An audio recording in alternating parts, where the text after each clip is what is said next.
Hello everyone, আসসালামু আলাইকুম। আজকে আমার মিনি চুলায় আগুন ধরিয়েছি। প্রথমেই আমি একটু কেরোসিন দিয়েছি, তারপরে একটা সুতলি দিয়ে একটু সয়াবিন তেল দিয়ে তারপরে আগুন ধরিয়ে নিয়েছি। এখন আমার মিনি চুলায় মিষ্টি আলুর ভাজি করব। তো আপনারা দেখতে পাচ্ছেন, প্রথমেই আমি কড়াইতে পরিমাণ মতো তেল দিয়ে দিছি, তারপরে আমি পেঁয়াজ কুচি দিয়েছি, তারপর হলুদের গুঁড়ো, মরিচের গুঁড়ো, তারপরে ধনে গুঁড়ো দিয়ে স্বাদ মতো লবণ দিয়েছি। এখন আমার ভাজিটা কিছুক্ষণ নাড়াচাড়া করতে থাকবো। তো আজকে আমার জানালা দিয়ে অনেক রোদ আসছে, যে ক্যামেরাটা ধরতে এখন দেখি অনেক আলো। তো কি করব, এখান থেকে আমি রান্নাটা সরিয়ে নিয়ে অন্য জায়গায় আমি রান্না করব। আমার ভাজিটা হয়ে গেছে আর খেতেও অনেক সুস্বাদু হয়ে গেছে। এখন আমি অন্য একটি জায়গায় রান্না করব। আর আজকে আমার মিনি চুলায় দারুণ একটি বেগুনের রেসিপি শেয়ার করব। তো আপনারা ভিডিওটি সম্পূর্ণ দেখবেন না টেনে। আর প্লিজ আমার চ্যানেলটি সাবস্ক্রাইব করে রাখবেন। আপনারা একটি সাবস্ক্রাইব কারণে আমি অনেক দূর এগিয়ে যেতে পারবো। তো আমি বেগুনটাকে প্রথমে ধুয়ে তারপর আমি কেটে নিয়েছি। আর বেগুন কাটার পরে আমার প্রায় সময় সন্দেহ হয় যে যাতে ফুকা আছে কি না বেগুনের ভিতরে। তো আমি বেগুনটা কেটে তারপর কাঁটা চামচের সাহায্যে বের করে নিয়েছি। এরপর আমি একটা বড় কোয়েল পাখির ডিম নিয়েছি। আর ডিমটাকে প্রথমে আমি ডিপ ফ্রিজে রাখছিলাম যাতে আমার ডিমের ভিতরটা শক্ত হয়ে যায়, কিন্তু আমার অনেকক্ষণ হয়ে গেছে নর্মাল। তারপর ডিমটা আইস ছেড়ে দিয়েছে। তারপর আমি একটা পেঁয়াজ বাটার উপরে আমি হলুদের গুঁড়ো, মরিচের গুঁড়ো, ধনে গুঁড়ো, তারপর আমি স্বাদ মতো লবণ দিয়ে আমি বেগুনের ভিতরে আমি এই মশলাটাকে ঢুকিয়ে দিব। ঢুকানোর পর আমি এটার ভিতরে আমি একটা ডিম দিয়ে দিব, ওই যে কোয়েল পাখির ডিমটা ভাঙছি। তারপর আমি চুলার মধ্যে একটা হাঁড়ি বসিয়ে পরিমাণ মতো তেল দিয়ে দিব।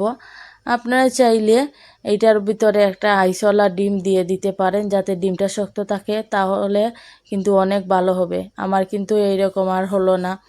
তো আমার মনটা অনেক খারাপ হয়ে গেছে। এখন এই ডিমটা ভেঙে তারপরে আমি এটার ভিতরে দিয়ে দিব। দেওয়ার পর একটু মশলা দিয়ে মুখটা ডেকে দিব।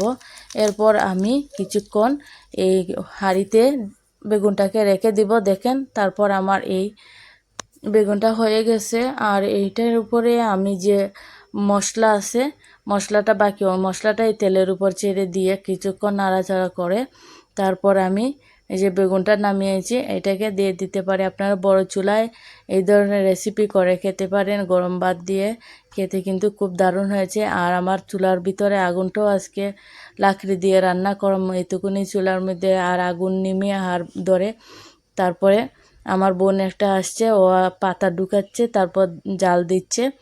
তো কি করব, এরপরও আগুনে অনেক সমস্যা হচ্ছে, কারণ মিনি চুলায় রান্না করতে অনেক কষ্ট।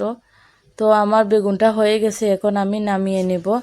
আর এই বেগুনটা কিন্তু গরম ভাত দিয়ে খেতে কিন্তু খুবই মজা লাগে। ভিতরে ডিম আর উপরে বেগুন, খেতে কিন্তু খুবই এমনি হয়েছে। দেখতে কিন্তু তেমন একটা সুন্দর হয়েছে না, আর কিন্তু খেতে কিন্তু খুবই মজাদার হয়েছে। এখন আমার বোন বলছে যে চিতই পিঠা করবে। তো আমার একটা মাটির হাঁড়ি বসিয়ে নিয়েছে মাটির চুলায়।